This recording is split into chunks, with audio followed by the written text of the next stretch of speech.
Hello, I'm Barbara Ritter, Dean of the Wall College of Business at Coastal Carolina University and Professor of Management. Today I want to talk about the psychological response to the COVID-19 pandemic. And I want to talk about this in relation to the Kubler-Ross change curve, which was adapted from a 1969 publication by Dr. Elizabeth Kubler-Ross that's called On Death and Dying. The 5 stages related to coping mechanisms to loss included denial, anger, bargaining, depression, and acceptance. The model related to death and dying has been broadened to reflect coping mechanisms to all types of change. It should be clear that these stages are not linear and everyone experiences change in their own way. The first stage is shock, which is followed quickly by stage 2, which is denial.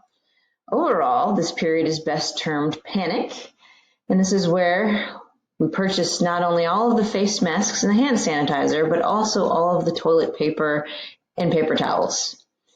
If we're going to be required to stay in our homes for extended periods of time, what do we most not want to run out of? Toilet paper. I was also surprised to find out that basic staples like peanut butter and spaghetti, bread, milk were not present on the shelves.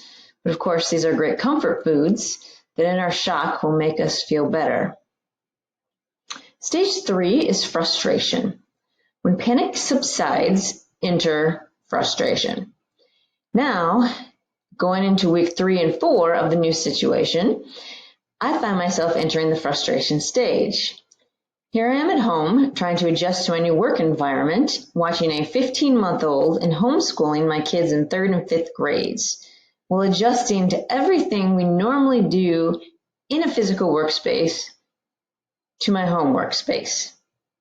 Hello, Zoom. Suddenly, traditional habits and skills are less effective and new skills are needed. Here, I think we should focus one day at a time. With every day, that adjustment will become easier. Stage 4 is depression. Unfortunately, frustration is followed by the pit of despair you'll notice in this curve here on your screen.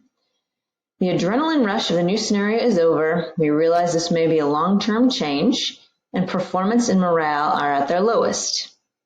You may feel overwhelmed, helpless, experience a lack of energy, and this is an appropriate response to all that we've lost. Here we should acknowledge the pain of the loss. And we have lost much interacting with our friends, graduation, weddings, funerals, and it's okay to feel sad. It's okay to grieve the changes that this pandemic has forced upon us. We need to recognize the anxiety that each person will deal with in their own way. Find a healthy way to deal with yours.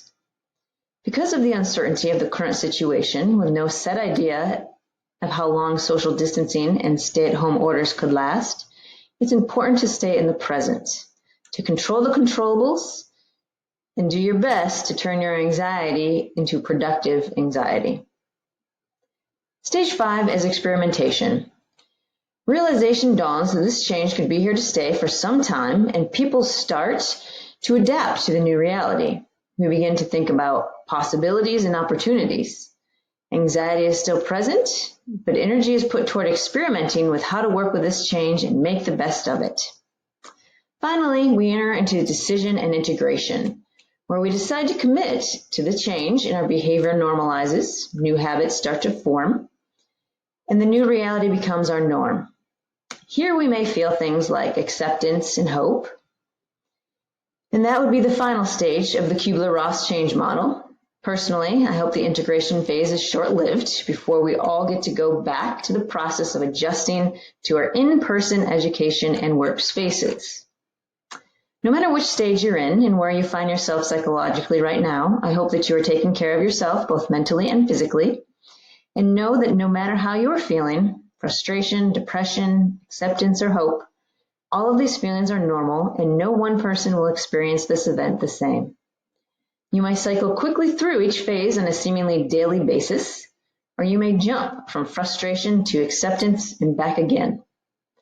Everyone experiences change in their own unique way. My best of luck in experiencing yours.